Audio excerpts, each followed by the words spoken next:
Oh, you probably can see me. How's it going? Kim here. This is just kind of an update. I haven't done a lot lately in the shop because I've got other stuff going on. Thought I'd be retired and be having more time, but you know, life gets in the way. It's all good though. But I thought I'd give a quick tour of the shop, you know, kind of show you. This is a very tiny shop and I do a lot of stuff in it. Fortunately, I live in a place where I can work outside more because, you know, the once or twice that it rains in a year doesn't really interfere with anything, so to some extent. So anyway, thanks for watching, and let you know what's coming up in the next bit. Thanks.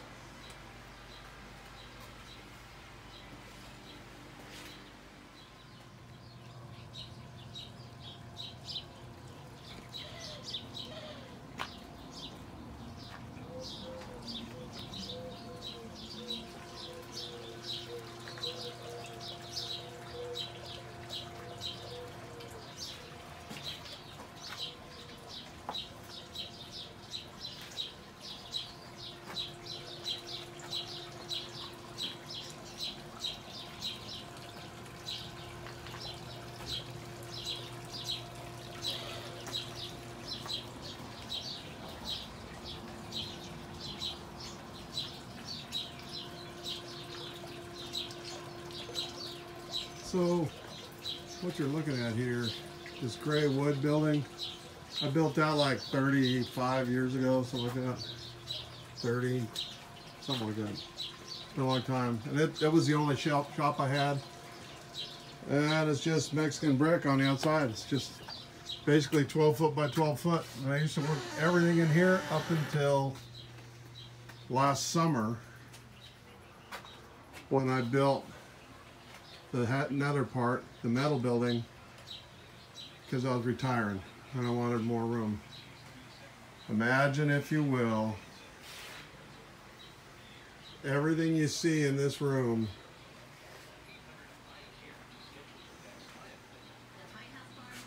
for the most part. This welding table wasn't there yet, and the big welder on the end wasn't there yet, but everything else was in there. So I had to like move a bunch of stuff every time I wanted to do anything really, other than a small bench. So here, this is my drill press. It's General International, fairly new. It's China EZM, but it works perfectly for what I want to use a drill press for. And you can see over here the air lines that I ran from the compressor that I brought in with copper. All the air lines are copper. Now, this is my little lathe. I've had it, I don't know, a couple, 3 years. It's a Shop Fox M1049. And then next to it is, I've had this benchtop mill about a year. And it is a Bolton Tools ZX32GP. Basically, it came with this power feed for the table, the cross. And then I added this little DRO, I don't know, about 6 months ago. It's a cheap Chinese GCS 900-2D. It's a 2-axis DRO. And of course I had to go to grade a little bit to put in the linear scales and everything. Overall, it's a nice little machine. I mean, I push the limits of everything, so I can really make it jump around if I get stupid. But overall, they're pretty good machines. Here's all my milling stuff. Various, that mill has an R8 arbor, so it goes in there. My indicators, the Noga, all that. Up here I got the quick change post for the lathe. Now on the lathe, one of the first things I did was I got rid of the original and put a quick change tool post on there. And I also have a little linear scale. It's kind of hard to see, but it's back here. There's actually a plastic cable track that, it's funny, check this out. This is a piece of material from a clothing store for making like outdoor windbreakers or jackets. It's kind of tough. And my wife made this tube out of it so I could put it over that little track. So anyway, now right now I got my back against the door, and it's 18 feet from this door to that 5-foot wide roll-up door. And it's basically about 9 feet, 10 feet across. Here's my sticker board so far. Pretty nice. Now everybody that knows me knows I was a mechanic at the Border Patrol here. And when I retired, that flag, the agents made it for me. The stars are out of .40 caliber shells of the guns that the agents shoot. And all the metal is bits of the old fence that they're tearing down to replace with a new one. This guy up here, I made those. I made a whole bunch of those. Started out making skid plates for quads to keep the bushes off the bottom of the quads, and I break them on a 1/4-inch aluminum plate on a big break and bend them, and actually designed all of that in the plasma cam software, and had this in the front, you know, on the skid plate. But then everybody got all gaga over that little thing, so we're punching them out of steel and aluminum. This one is actually a failed skid plate that I actually cut out the ring and kept it, and it's all 1/4-inch aluminum. So that's some of my, I guess you could call it CNC work, but it was a plasma cam. I ran the plasma cam and the engravers and did special functions, basically like making weird modifications or building custom equipment and stuff like that. Now, I open that door. It's about 4 feet away is the back gate to the alley. Out here's where I keep my compressor. So, yeah.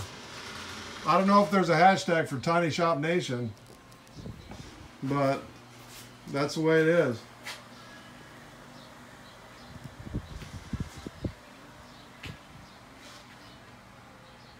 See, I think I had that zoomed in too far.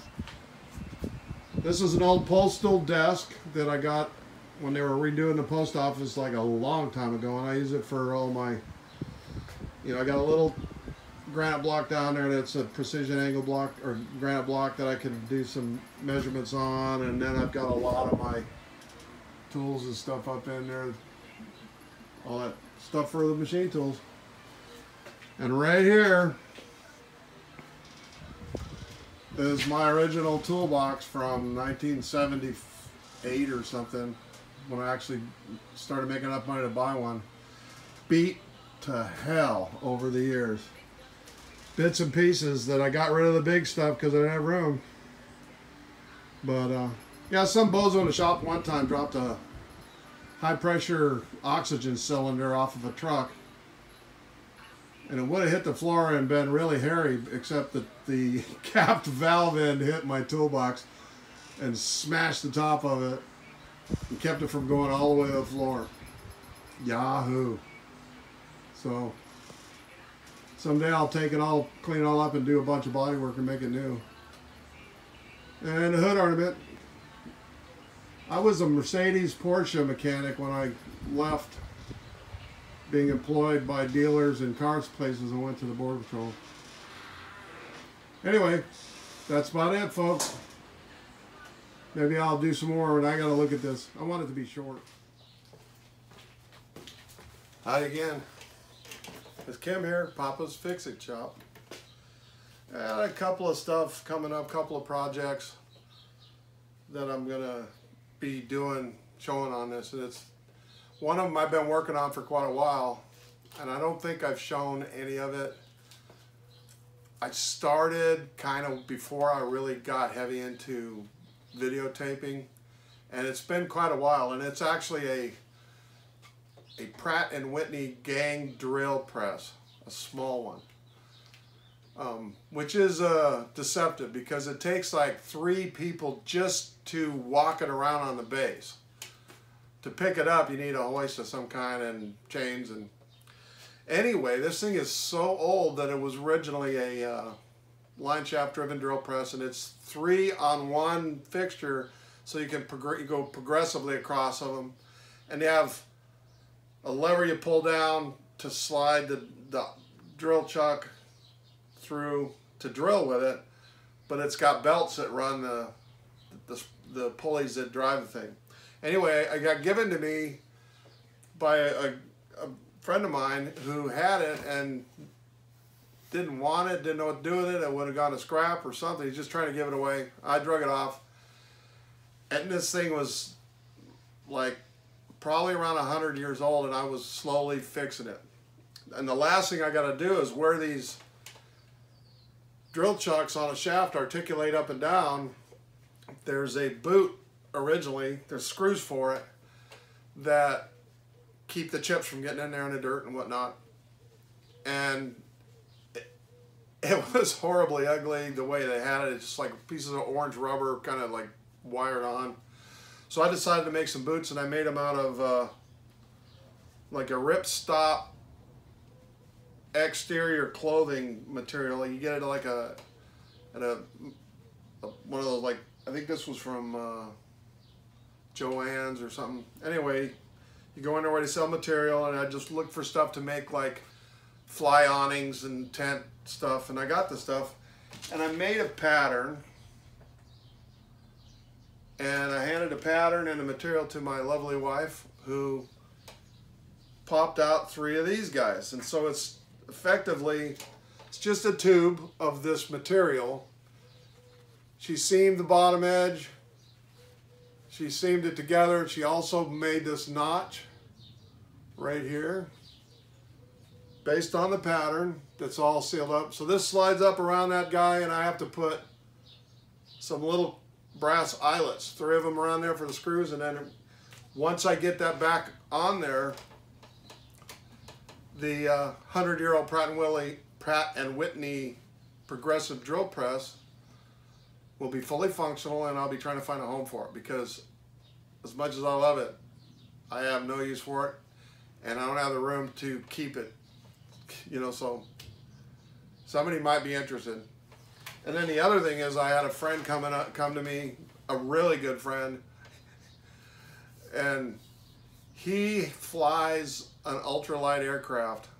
And picture one of those things that looks like it's got a parachute with a man strapped to a giant fan and a gas engine. That's what it looks like.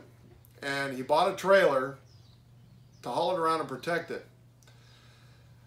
People might have already figured out I live in the desert. This is like as far south as you can get and not be in Mexico and the Sonora Desert. And it's really harsh and dusty, and so storing things outside, they last forever, but they get real dirty.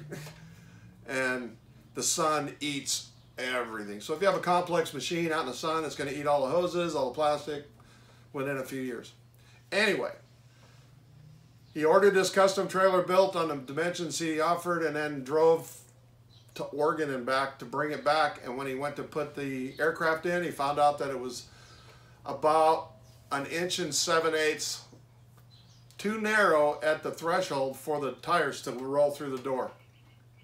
So I'm going to be modifying a trailer so he can get his ultralight into it. So that should be really interesting if anybody's interested in custom modification and fabrication on in metal. So stay tuned. Thanks for watching.